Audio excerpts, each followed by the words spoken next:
tamat dari SD kita kemarin 4 juz, tapi setelah kita pembelajaran lagi, maka kita pakai targetnya 6 juz hafal Al-Quran, ya minimal dalam 6 tahun. Nah, akan tetapi setelah kita cobakan, ujikan, ternyata itu terlalu sedikit target 6 juz itu. Kenapa terlalu sedikit? Karena satu Al-Quran itu, satu baris Al-Quran itu sekitar 15 baris.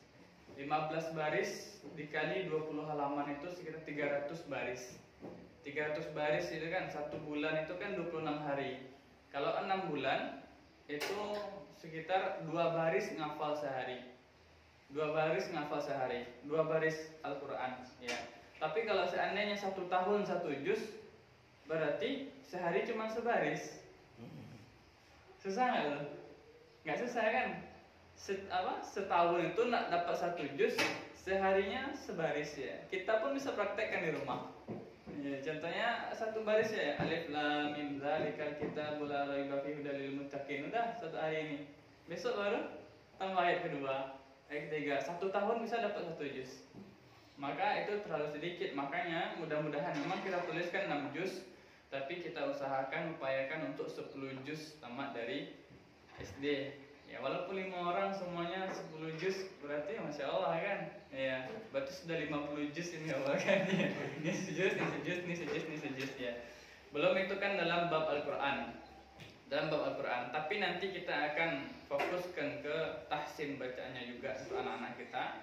Dan dalam bab bahasa Arab nanti kita pakai bahasa Arab yang percakapan sehari-hari insya Allah. Jadi mudah-mudahan nanti setelah insya Allah setelah tamatnya nanti anak-anak sudah bisa berbahasa Arab aktif, bukan hanya sekedar tahu tapi bisa berbicara dengan bahasa Arab, atau minimal kita ngomong bahasa Arab dia bisa memahami bahasa Arab. Nanti juga kita akan mengambil yang namanya kitab pembelajaran akidah, itu namanya kitab Aina Ta'khuz Dinak, dan juga kitab Usul Salasah. Kalau di sekolah tempat kita ini mungkin bisa ditengok ya, di antara target kurikulum.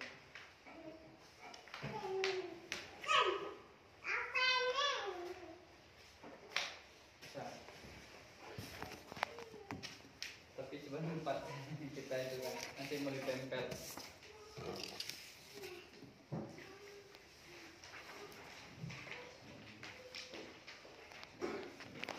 Target kurikulum kita ada kitab Usul Salasah, ya.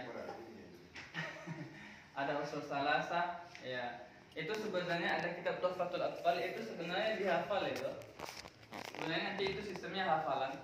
Jadi anak tamat SD hafal kitab Usul Salasah, ya, masya Allah.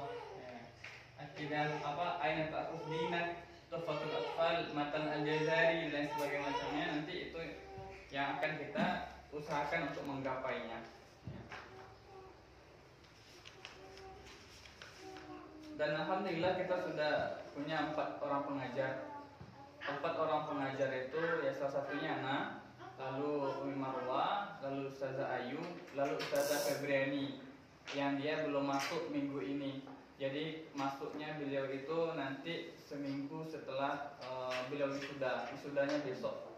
Berarti kemungkinan setelah hari raya Idul Adha baru beliau bisa masuk nanti bergabung bersama kita. Dan insya Allah nanti pun kita di antara program SD kita juga ada nanti program halakoh untuk wali murid atau ibu-ibu yang ada di luar.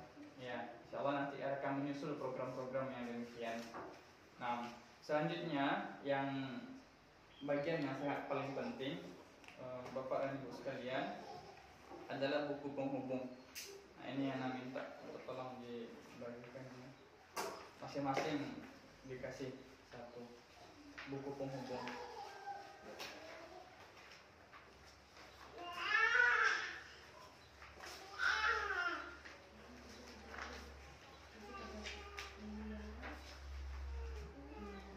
Sudah ya. Itu wali murid ya harus ada buku penghubung. Ada sisanya nggak ada? Ada. Oke. Baik aja.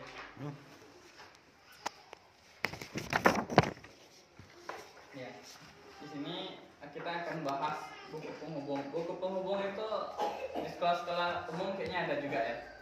Ada? Ada, Ustaz. Hah? Ada. Ada buku penghubung, ya.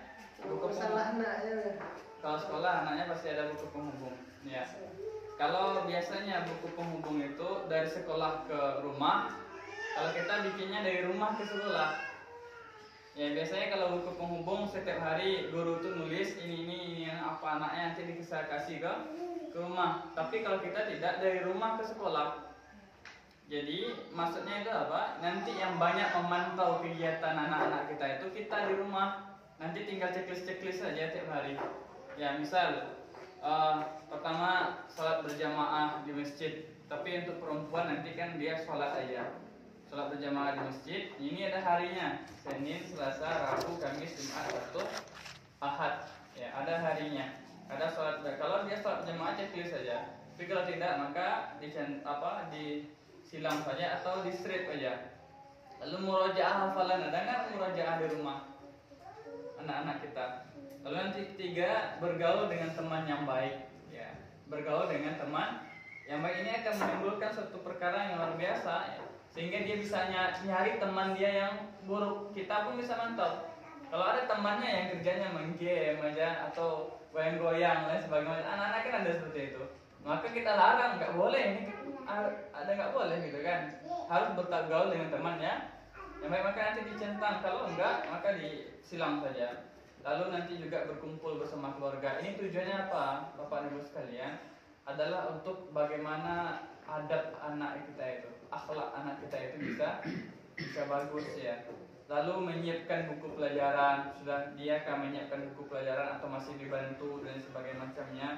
Lalu nanti berwudu sebelum tidur, ini juga ada ya.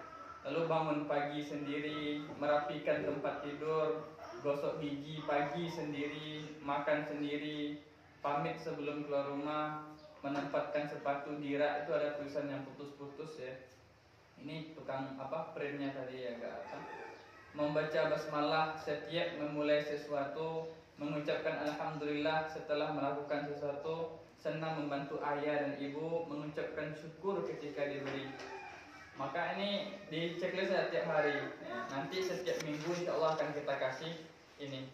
Nanti kita akan siapkan juga mapnya. Kita akan siap mapnya setiap minggu nanti akan ada. Nah dia nggak perlu nanti istilahnya ngisi ini perlu dengan kejujuran. Jangan nanti supaya anak kita bagus semuanya jadi checklist. Berarti nggak ada perubahan. Yang kita inginkan bukan semuanya langsung checklist, tidak, tapi ada perubahan.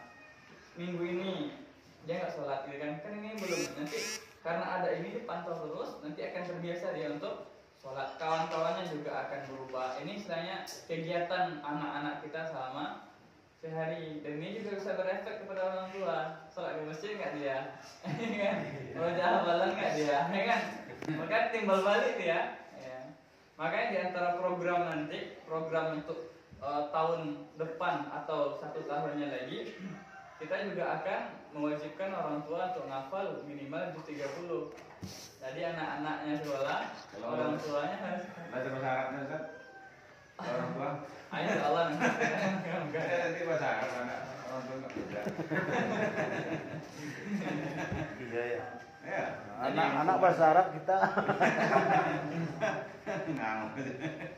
Nanti ini istilahnya efek sampingnya itu untuk anak dan untuk orang tua. Ini pentingnya bagi kita pakai buku penghubung, dan setiap hari ini dibawa ke ke sekolah. Setiap hari anak ini boleh pulang balik, nanti gurunya bakal ngecek ya. Nanti di gurunya dinasihati kenapa kok nggak sholat, kenapa kok seperti ini. Ada yang depan evaluasi dari kegiatan anak kita tersebut. Kira-kira sampai sini ya, paham buku penghubung? Insyaallah ya. Tinggal checklist ya.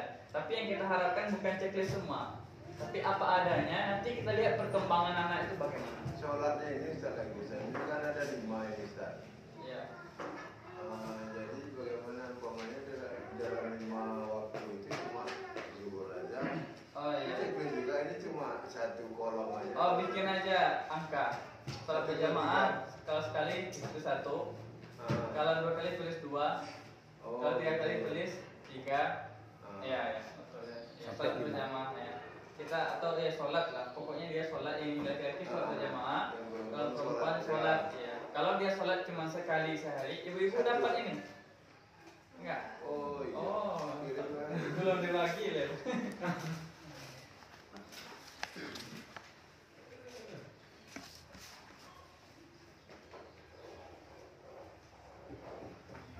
Maka ya sholat nanti ditulisnya sesuai dengan angka ya. Angka, 1, ya. 2, 3.